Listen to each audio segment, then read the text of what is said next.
Olá, meus amores, sejam todos muito bem-vindos para juntos fazermos mais um consultório de família.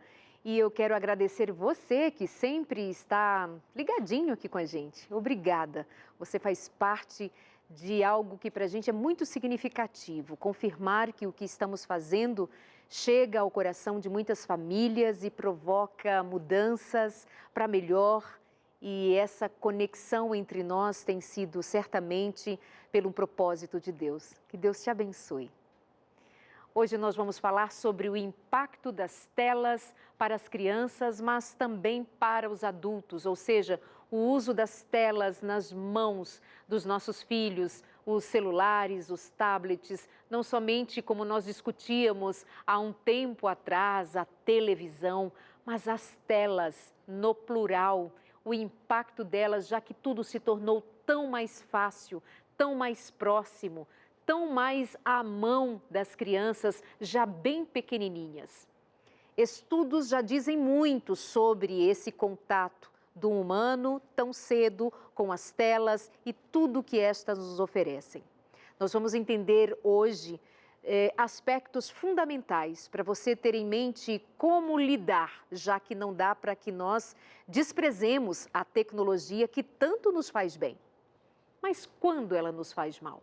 Quando não deveria ser utilizado pelas crianças? O que acontece no cérebro? O que há para se saber e então aprender a lidar com algo tão em nossas mãos?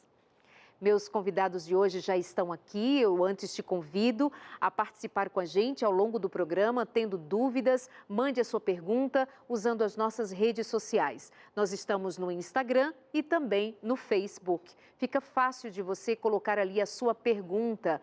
Aquilo que te incomoda, manda para a gente. Queremos te ajudar. Meus convidados de hoje, apresento para você. A professora Thalita é doutoranda em educação, já esteve com a gente há algum tempo, fizemos excelentes programas e ela volta mais uma vez. Bem-vinda, Thalita. Tudo bem? Tudo bem, estou muito feliz de estar aqui novamente, participarmos juntos desse consultório de família. Nossa saudação também para aqueles que nos assistem pelas telas. É verdade. Muito obrigada, professora. Acompanhada do professor Adalto Garcia, ele é doutor em psicobiologia.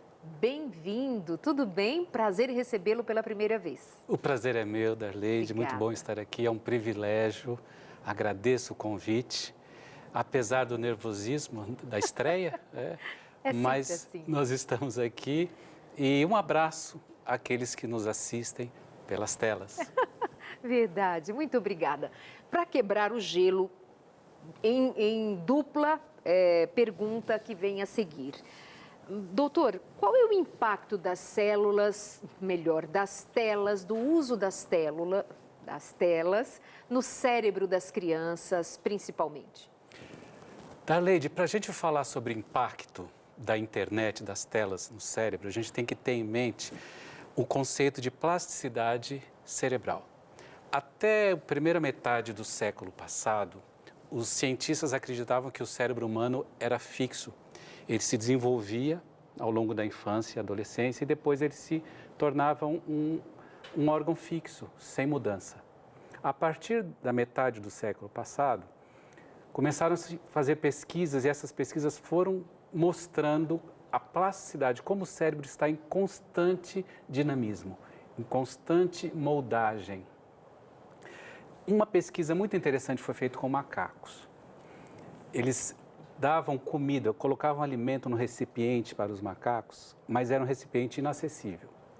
E eles entregavam uma espécie de instrumento, de ferramenta, para que o macaco pudesse abrir e acessar o alimento. E os macacos aprenderam a abrir com essa ferramenta. Eles monitoraram essas atividades através de mapeamento cerebral. E não muito tempo depois, rapidamente, eles descobriram que na área do nosso cérebro, que tem um esquema, nós temos uma área do cérebro que tem um esquema corporal nosso. Todas as áreas do corpo estão representadas ali, tanto na área sensorial quanto na área motora. Então você tem ali a área da mão, dos dedos, todo o corpo. E eles descobriram, perceberam que na mão, na representação da mão do macaco no cérebro, começou a aparecer um instrumento, a ferramenta. O cérebro começou a assimilar a ferramenta como uma extensão da mão do macaco, fazendo parte da mão do macaco. Por que eu estou citando essa pesquisa? Porque a partir daí a gente pode entender, por exemplo, hoje, nós vivemos com o celular na mão. O nosso cérebro, ele é moldável, ele começa já, muito rapidamente, a entender que o celular é uma extensão da nossa mão. Daí a gente entende porque é tão difícil, muitas vezes, deixar o celular longe. Porque para o nosso cérebro, ele já faz parte de nós. A questão é como ele está nos moldando.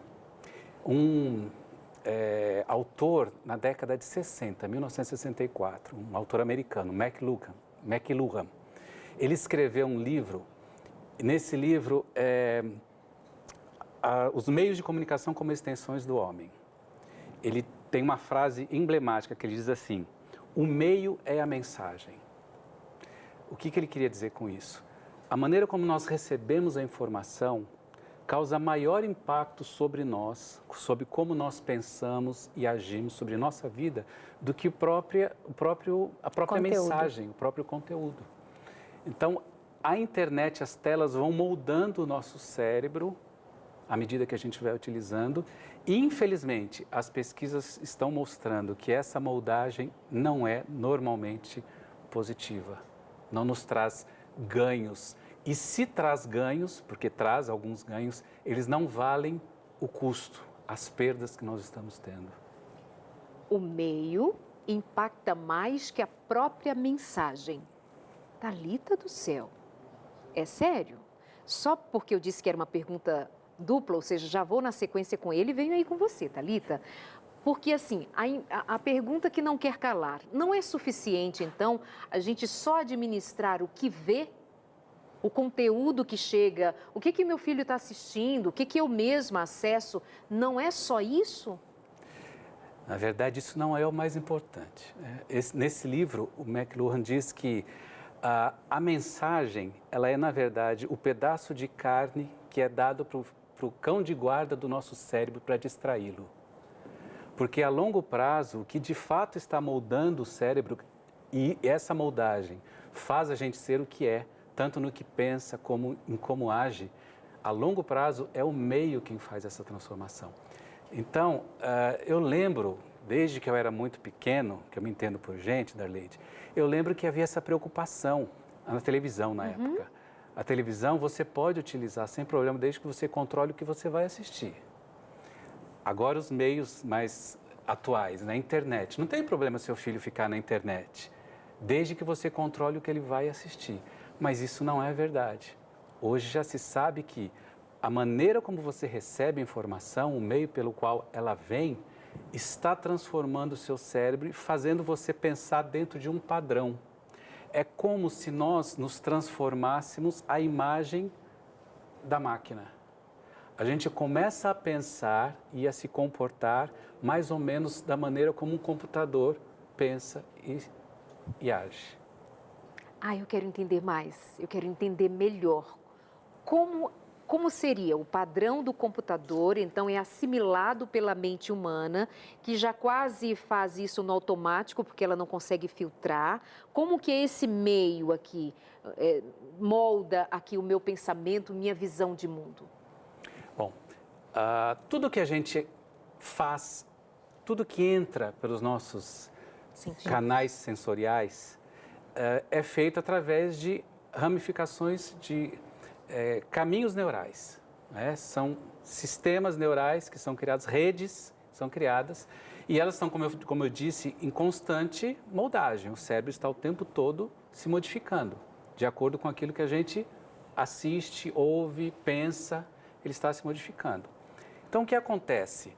Como as telas, a internet ou as telas que a gente utiliza, smartphones, computadores, internet em geral, elas utilizam vários canais sensoriais ao mesmo tempo.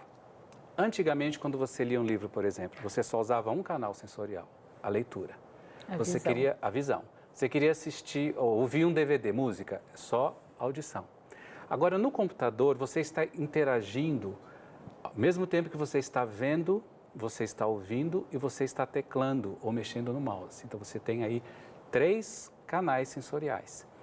Essa sobrecarga de informação que você recebe pelos 3 canais faz com que o seu cérebro aprenda a trabalhar dessa maneira, ou seja, de forma extremamente rápida. Aí você vai falar, bom, isso deve ser bom, porque eu estou acelerando o processamento cerebral.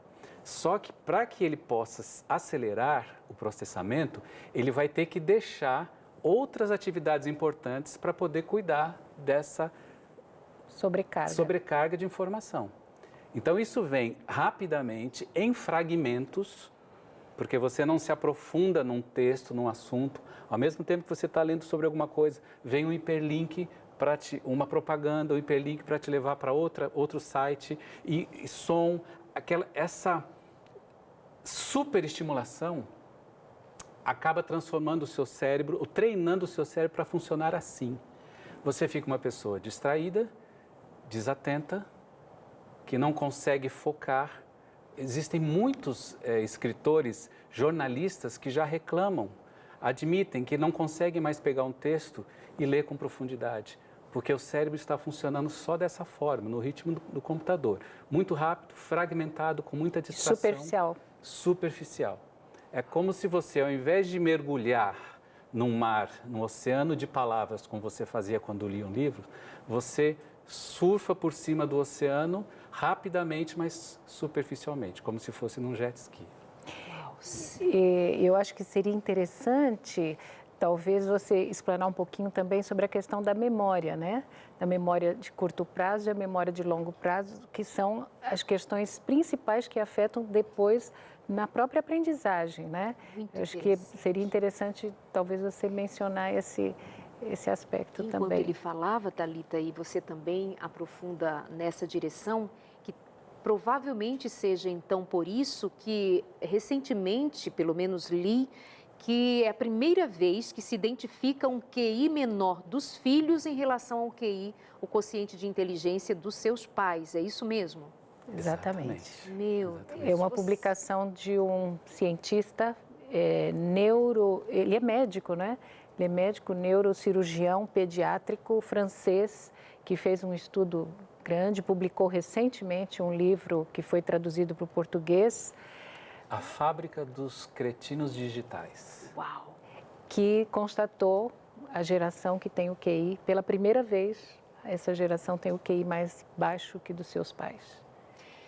Bom, e você como doutoranda em educação, como uma mulher que já se dedica à educação há mais de 40 anos e que viu muita mudança ao longo desse tempo todo e continua assistindo e participando também, o que te faz pensar diante desse cenário?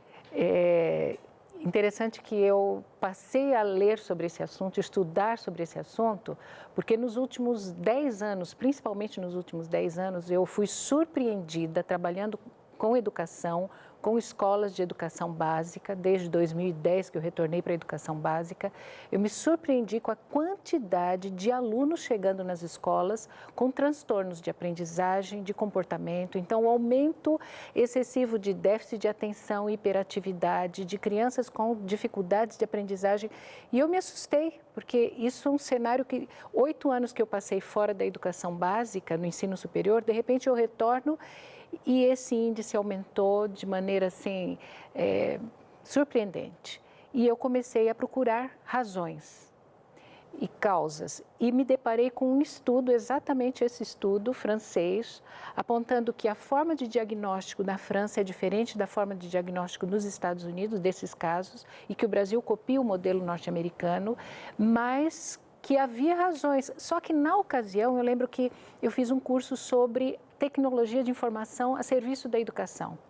E o professor falou assim, olha, nós temos vários estudos que apontam os benefícios, mas ainda não há estudos que apontam algum tipo de malefício. Só que, o que ocorreu? Essa geração milênio, geração Y, que cresceu já utilizando telas, está entrando agora no mercado de trabalho.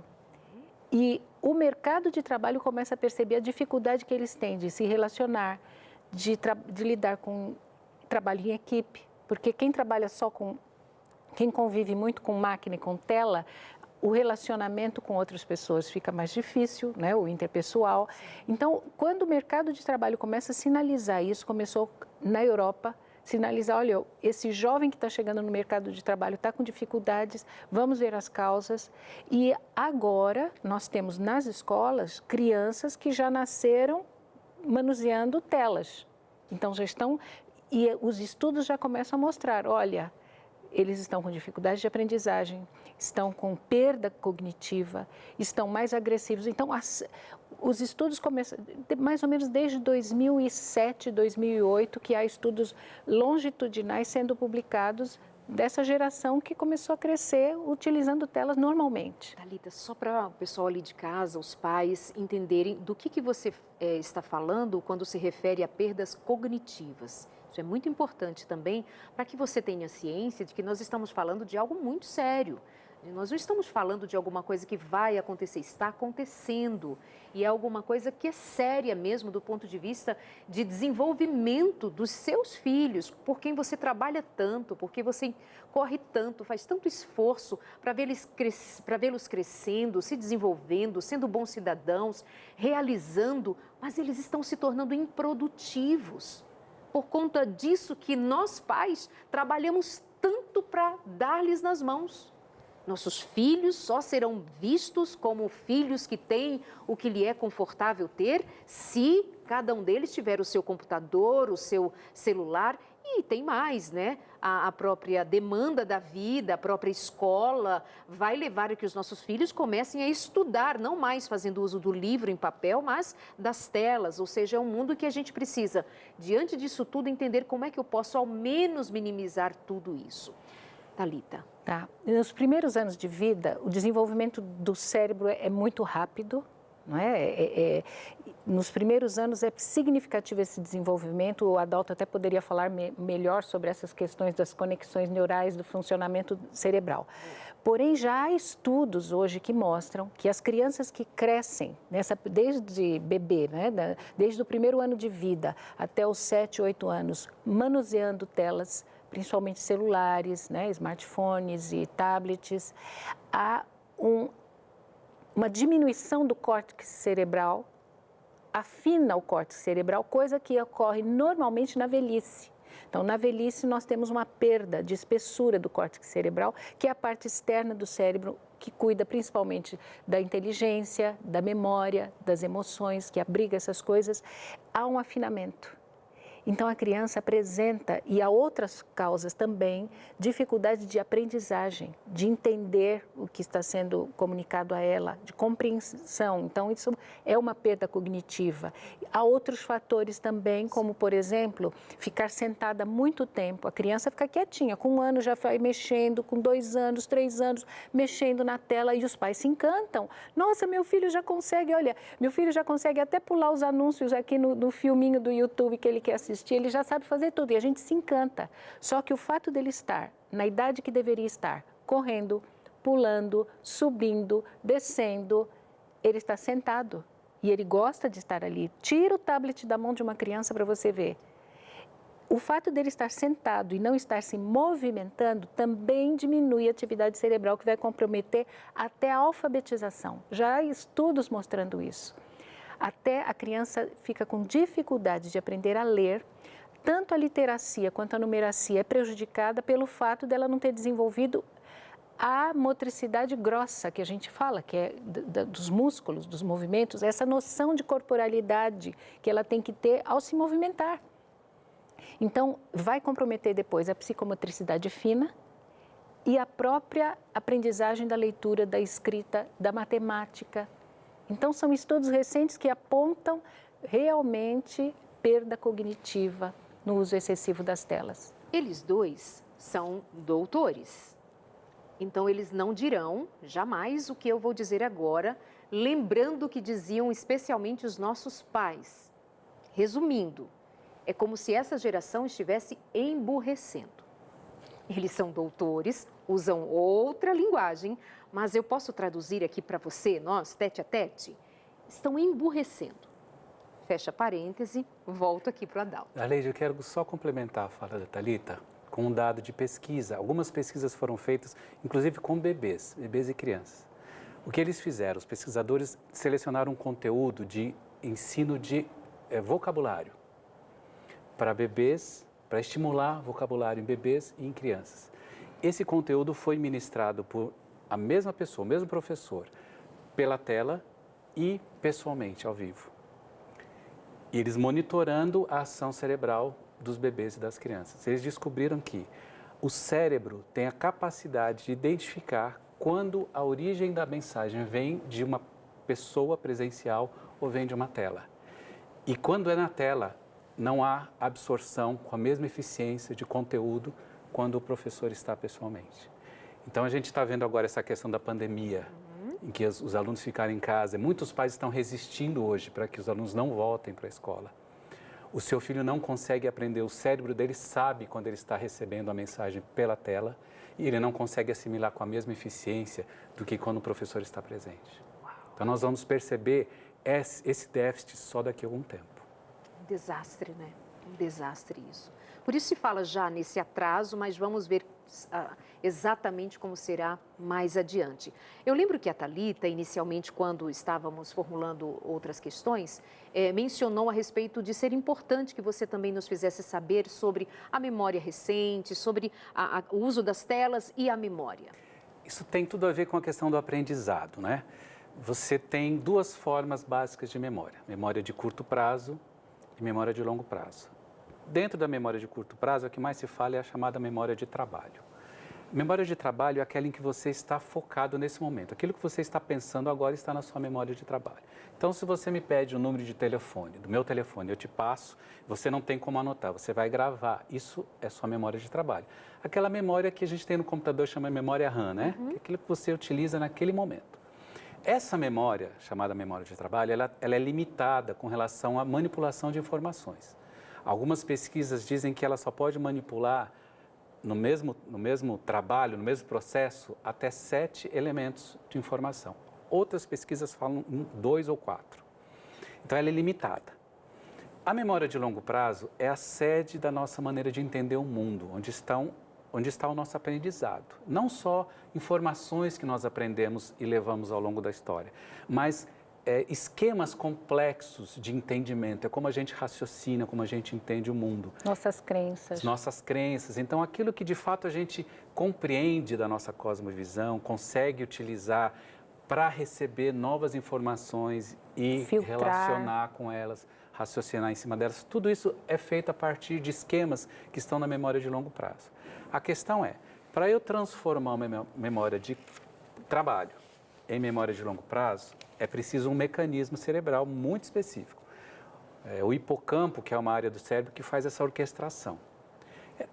Aquilo que a gente já sabe, já estudou, através da repetição. Mas o que acontece de fato no cérebro para fazer essa transformação? A memória de trabalho, como ela acontece? Quando você recebe uma informação, você trabalha uma informação, há uma estimulação dos neurônios. Só que a memória de trabalho, para estimular os neurônios, para captar a informação, ela utiliza só neurônios as ramificações que já existem. Para você transformar em memória de longo prazo, essa consolidação da informação na memória de longo prazo, ela requer que o neurônio se expanda, ele crie novas ramificações. Para um neurônio, uma célula, criar novas ramificações, é preciso que haja ação de proteínas, porque é preciso proteínas para que haja crescimento de tecido. A questão é que quando você, imagina, vou usar uma metáfora, você precisa encher uma banheira de água, ou uma piscina, e você tem um dedal. Uma xicrinha. É uma xicrinha pequena, né? Dedal é para quem é costureiro, né? Para quem é mais antigo. Mais antigo, uma xicrinha de café. Quando você, por exemplo, lê um livro, você está enchendo essa xicrinha e você tem que derramar aos poucos, xícara a xícara, nessa piscina. O que acontece é que quando você está sob efeito da internet, de telas, de hiperestimulação, essa memória de trabalho que só consegue lidar com poucos elementos ao mesmo tempo, ela é superestimulada e é sobrecarregada. Essa sobrecarga na memória de trabalho impede a síntese das proteínas que vão fazer com que os neurônios expandam suas conexões. É como se embotasse a capacidade do neurônio de fazer essa expansão. Dificulta, impede. Impede. Se não cria proteína, o neurônio não pode criar ramificação. Se não cria ramificação, não há memória de longo prazo. Não há aprendizagem. É como derramar muita coisa no dedal ou na xicrinha, transborda não se aproveita nada. Você fica com a xicrinha com fragmentos de muitas fontes, porque você derramou ali de muitas fontes, aquilo que vai para a piscina não faz muito sentido, você fica um cérebro distraído, incapaz de aprender. E uma forma do cérebro funcionar distraído que vai permanecer, que você vai ter cada vez mais dificuldade de concentração, de atenção, e a gente percebe isso claramente na escola. Os alunos leem e não entendem o que leram. A capacidade de interpretação está diminuindo. Então, você vê alunos, por exemplo, que vão fazer o Enem, que fizeram o Enem, enunciados um pouco maiores das questões, quando chega no final do enunciado, eles não lembram mais o que leram no início. E tem muita dificuldade de interpretar, de leitura e interpretação. É exatamente por causa dessa... Lembrando que isso se refere a qualquer idade, tá, Darleide? Isso que eu ia te perguntar. Não só criança. Nós vamos para o intervalo, mas essa questão é muito interessante. Não está falando só de crianças, mas nós também, adultos, já somos afetados igualmente. Nós vamos para o intervalo, já voltamos, conversando com o doutor Adalto Garcia, com a doutora Thalita Silva. É rapidinho, já tem muitas perguntas aqui, nem sei se vai dar tempo. Como você vê, eu estou aqui super atenta para que você não perca nada também, porque é muito sério esse assunto de hoje. Até já.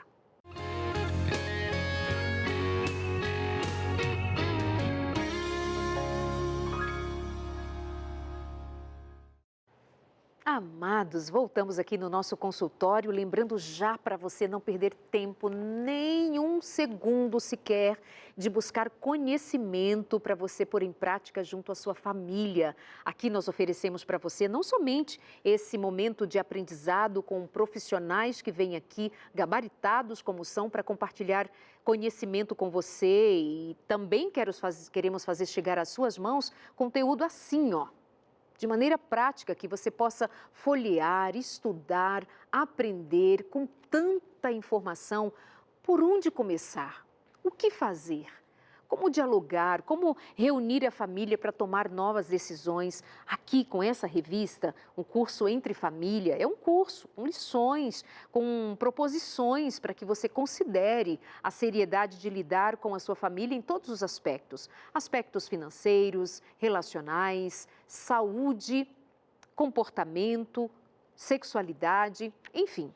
Entre em contato com a gente, pode ser, anota aí o nosso telefone e simplesmente você liga em horário comercial e nós vamos enviar para você. Pegaremos os seus dados, faremos o seu cadastro e você vai receber em casa. O nosso telefone é o 0 mais a operadora que você usa, o DDD 12 21 27 31 21. 12 21 27 31 21. Ou pode ser por WhatsApp, se você preferir, é mais fácil para muita gente, não é? Então, salva aí o nosso contato, 12 98244 4449, 98244 4449. Manda uma mensagem assim, Darleide, quero receber a revista Entre Família e nós vamos mandar para você de presente. Depois você não diz assim, mas ninguém me ajudou, ninguém me estendeu a mão, eu não sabia o que fazer. Estou aqui te ajudando, nós estamos aqui te ajudando. Obrigada a você que já tem pedido a sua revista, tem posto em prática e obrigada por nos contar, compartilhar também que diferença tem feito na sua vida. Hoje nós estamos falando sobre o impacto das telas no desenvolvimento, na saúde mental das crianças, de todos nós. Sabe, os meus convidados de hoje, ele é doutor em psicobiologia. Ela é doutoranda em educação. Já está tudo pronto, só falta fazer a última apresentação, a defesa agora no mês de fevereiro. Fica tranquilo, então já é doutora com certeza, gente, porque o trabalho está bem feito. Bom, tem gente perguntando aqui algo que já dissemos, mas sempre fica aquela duvidazinha e aí foi a cerejinha ali que faltou para irmos para o intervalo, Adalto. Como saber a idade e tempo corretos para o uso das tecnologias? Ótima pergunta. É boa, Thalita, essa pergunta? Excelente. Vai lá, Adalto. Bom, isso varia um pouco de escritor, de psiquiatra, né, para psiquiatra. Tá. Alguns têm estimativas diferentes. Mas, em geral, esse autor francês que a professora Thalita citou, Michel Denis. ele diz o seguinte, que do 0 aos 6 anos, nada de telas. Nada de telas. Nada. Em 2010... Nem TV. Ok. Em 2010, lembrei disso, um repórter do New York Times perguntou para Steve Jobs se os filhos dele haviam gostado do iPad. Ele respondeu, meus filhos não têm iPad. Na minha casa, Nem nós Bill controlamos Gates. a tecnologia. Bill Gates também não, Thalita? Não. Antes dos 14, não. Uau. Então, nós já sabemos que os grandes executivos das empresas famosas de tecnologia cerceiam e não deixam seus filhos pequenos utilizarem as telas. Dos 6... E nem as escolas do Vale do Silício. Sim, elas têm programas... Por que será, né? Por que será? Pois é. Dos 6 aos 12, o ideal seria no máximo meia hora. E aí, eles estão fazendo estimativa com todas as telas. Não é só TV, só smartphone. Tudo, no máximo, meia hora de exposição. A partir dos 12 anos, 1 hora no máximo. Os estudos têm mostrado que, a partir de 2 horas diárias de exposição a telas, os grandes problemas mentais psicológicos estão aparecendo. A ansiedade, depressão, aumento de suicídio são relacionados com 2 horas ou mais. Nos Estados Unidos, um americano, eu acredito que no Brasil não deve ser muito diferente, mas como as pesquisas, a maior parte são feitas lá, o americano hoje, em média, por dia, entre todas as telas, 8 horas e meia. No Brasil também. Há estudos já no Brasil, 7 horas, 8 horas, entre adolescentes.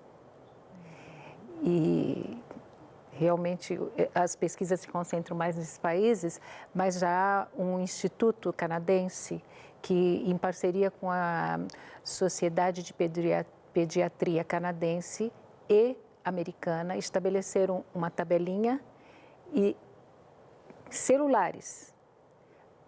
Antes dos 13 anos, nunca, jamais. E televisão só a partir dos 6, 7 anos, mas sem nada de violência, sem programas. Então, vários estudos distintos, mas se nós formos lembrar, recentemente houve uma notícia divulgando que na China, o governo chinês está proibindo os jovens com menos de 18 anos de acessarem internet e telas, e a partir dos 18 anos, apenas 1 hora e meia por semana, porque eles perceberam que as crianças estão ficando, como você falou, emburrecidas, fracas, sem força de vontade. Então, o governo chinês aboliu o uso de telas e internet antes dos 18 anos. Darleide, as crianças americanas de 8 a 12 anos têm se exposto a telas por, em média, 4 horas e 45 minutos por dia. 8 a 12. 8 a 12. Isso equivale a 2 anos letivos, ao tempo de 2 anos letivos, em um ano. E há uma pesquisa que fala sobre cada 1 hora em contato com as telas, em contato com... Quando a gente fala em telas, é a tela de entretenimento. Não é só internet, é Netflix, séries, jogos, videogames, a gente está colocando nesse pacote. 15 minutos a menos de sono, cada 1 hora, 15 minutos a menos de sono. Então, principalmente a perda de sono, distúrbios de sono tem se agravado muito entre crianças. E a gente sabe que os hormônios que trabalham o desenvolvimento, o crescimento saudável atuam à noite. Né? Então, é como se fosse um efeito dominó. Né? Prejudica o sono, prejudica o desenvolvimento natural, normal, distúrbios hormonais. Então, hoje já há consequências físicas relacionadas ao uso excessivo de telas, obesidade infantil, o aumento de obesidade infantil, e aí sim, nos Estados Unidos, 1 a cada 3 crianças com problema de obesidade. No Canadá, 1 a cada 4 crianças com problema de obesidade. Aqui no Brasil não existe ainda estatísticas sobre isso, mas há um aumento significativo de obesidade entre as crianças, né? Então, consequências físicas do uso excessivo. Com relação ao sono, 1h30 antes da pessoa dormir, não só a criança. Antes de dormir, 1h30 antes, nenhuma tela mais. Esse é o ideal. Queridos, você observou rapidamente aqui que Steve Jobs, Bill Gates, eu não lembro o nome desse que fez o Facebook. Mark, né? Mark Zuckerberg também. Também. Você pensa assim, os grandes empreendedores, os grandes nomes, os caras que dominam a massa ou as massas, eles não permitem que os seus filhos façam uso daquilo que eles usam para nos vender e para nos manter presos a eles. Por que será? Você já assistiu um documentário na Netflix chamado a respeito desse tema, chamado Dilema das Redes? O dilema das redes é uma revelação. Se você parar para assistir, você vai entender ainda mais profundamente o que nós estamos dizendo aqui. É muito sério, muito sério. Doutora Adalto, você ia comentar? Eu te interrompi, não, né? Não, Estou tão atenta ao que você... Eu achei tão lindo. Vocês viram o que estava acontecendo agora há pouco? Um ping-pong. Ele falando, ela falando, o pensamento engatilhado. Que coisa... É um privilégio. Vocês não sabem, para a gente que trabalha na TV, para a gente que produz diariamente, semanalmente, encontrar profissionais de tão alto nível como os convidados que nós recebemos aqui. E vocês hoje nos dando esse privilégio de trazer com tanto carinho, com tanto amor, essas informações que é produto de muita pesquisa. São pesquisadores, são doutores, são pessoas que se debruçam anos e anos sobre um material denso e eles vêm aqui com o maior cuidado, vocês precisavam ver, eles discutindo qual a linguagem, qual a melhor forma de a gente entregar para não ficar uma linguagem técnica. Tem muito amor envolvido aqui, viu? Tem oração, tem disponibilidade, eles não moram aqui pertinho, não. Eles moram longe daqui, depois de um dia de trabalho vem, isso aqui é interesse. Dê atenção a isso, dê valor a isso. Tem amor envolvido, tá bom? Obrigada, viu? Privilégio ter vocês aqui. Darleide, deixa eu só falar uma coisinha rápida. Esse autor que o Adalto citou, que fez esse livro famoso, né? Repete o Michel Desmurger, que é francês o nome dele, né? Ele afirma o seguinte: há muito conteúdo, há muita pesquisa já comprovando esse lado negativo do uso das telas. Porém, da mesma forma como ocorreu ou ocorre com o fumo, com o açúcar, a indústria que produz paga bilhões de dólares para que cientistas digam que não é verdade isso que está sendo comprovado, porque eles têm interesse de comercializar.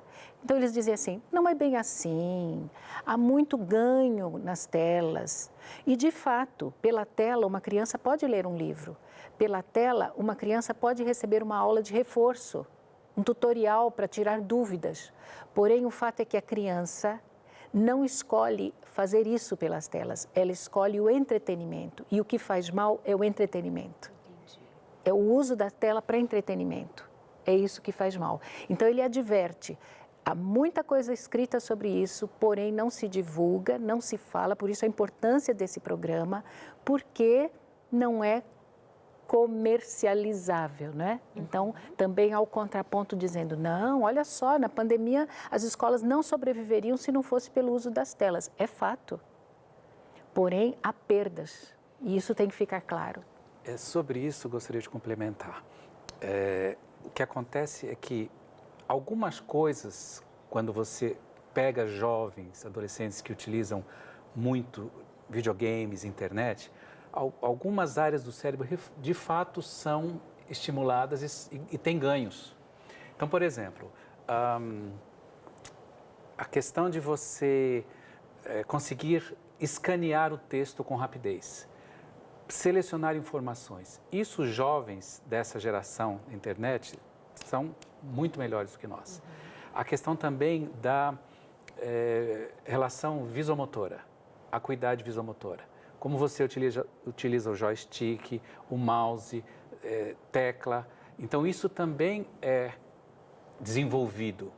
A questão é que no nosso cérebro, quando você deixa de utilizar algumas áreas para algumas funções, os neurônios que ficam inativos, eles são reclamados pelas novas funções daquilo que você passa a fazer. Então, você começa a direcionar essas mesmas redes sociais, redes neurais, que antes davam conta de outras habilidades, começa a ser requisitada para esse tipo de desenvolvimento. Então, você tem ganhos, só que o que você perde é muito maior do que o que você ganha. Thalita, como que faz então para os pais e mães ali que já enfrentam dificuldades com os filhos? Tem uma mãe dizendo aqui, por exemplo, que ele tira boas notas na escola, mas ela tem percebido uma mudança muito drástica de comportamento, ele tem se tornado realmente mais agressivo, recluso, não quer conversar, fica no quarto. E a gente sabe que a dinâmica das famílias não é muito simples por conta de demandas de trabalho, atividades. O que você orienta as famílias quando percebe ou para evitar, obviamente que evitar vai ser sempre melhor, para reorganizar a família e no cuidado com o uso das telas? Bem, como a gente pode colocar em 3 frentes, né? Os prejuízos na questão do desenvolvimento do cérebro, da mente, no físico, no corpo, perdas também, como a gente citou, a obesidade, a perda do sono, e também no social. A criança não quer mais sair de casa, a criança não quer mais sair do quarto, ela quer ficar ali. Então, para você... E aí eu vou tratar mais na questão do uso excessivo. A criança que usa de forma excessiva, ela já está viciada. E a gente chama de nomofobia, essa angústia que a criança e o jovem e o adulto têm quando lhe é tirada a tela, quando lhe é tirado o celular, quando lhe é tirado a tecnologia, né? Então, isso é uma doença, é viciante. Como que eu vou agir como pai, como mãe, para tirar esse vício? Por vezes é necessário intervenção profissional.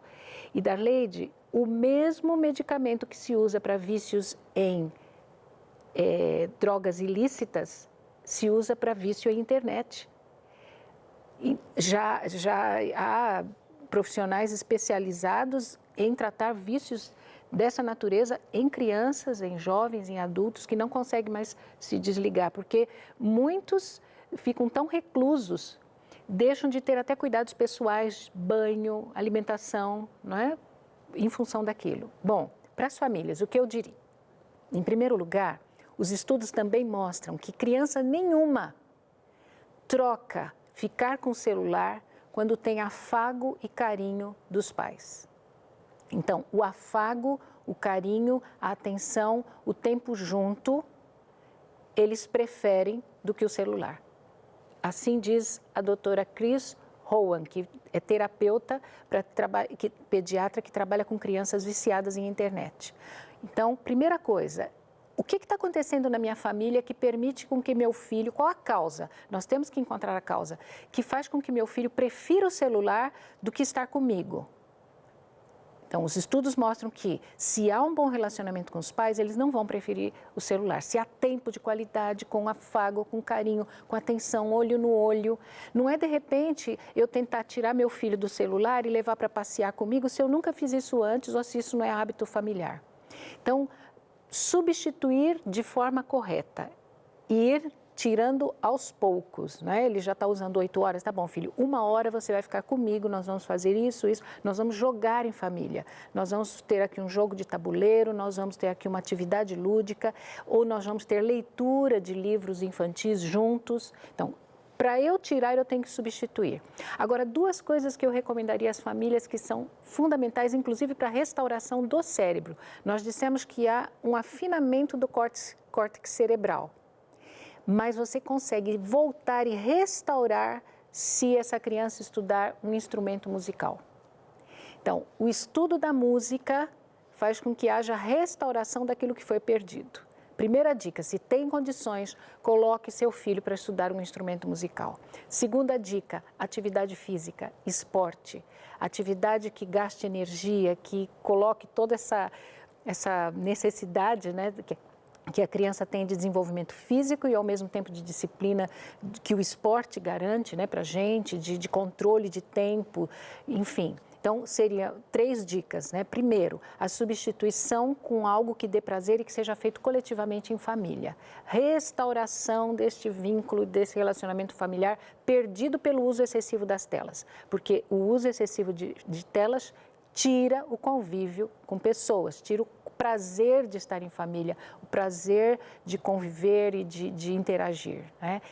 Música e atividade física são remédios que nós podemos fazer, mas não tenho a percepção de que pode ser necessário a intervenção profissional de um especialista em curar vícios, porque por vezes já está no nível de um vício, de uma doença.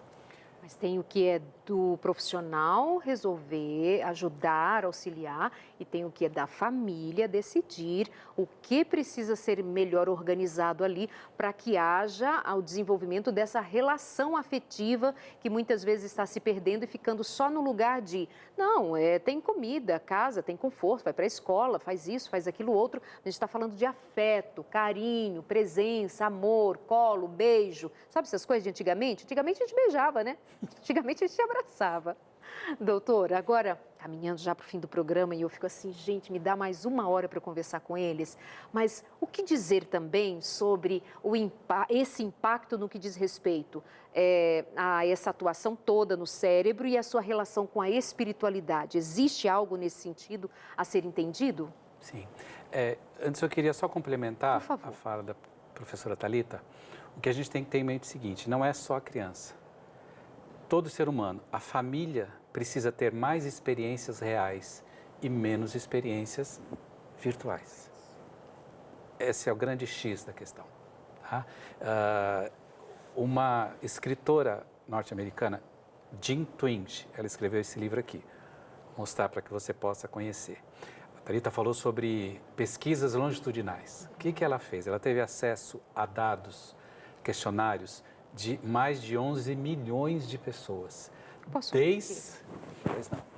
Desde da geração dos boomers, 1950, os Estados Unidos têm essas pesquisas, eles fazem isso há muito tempo, até a última geração, a nossa geração. Então, você passa pelos boomers, geração X, millennials e agora centennials, geração Y. E o que ela faz? Ela pega em todas as áreas, ela compara a diferença de comportamento das gerações. E qual é a conclusão que ela chega em relação a essa geração, os adolescentes e jovens de agora, da geração centennials? Eles estão, por estar tendo mais experiências virtuais do que reais, eles estão ficando em casa mais tempo, resistindo a crescer, resistindo a entrar no mercado de trabalho, muito preocupados com segurança. Eles exigem, inclusive, da universidade. Quando eles vão para a universidade, exigem que a universidade tenha uma atitude protetora. Eles têm dificuldade de se relacionar com ideias diferentes.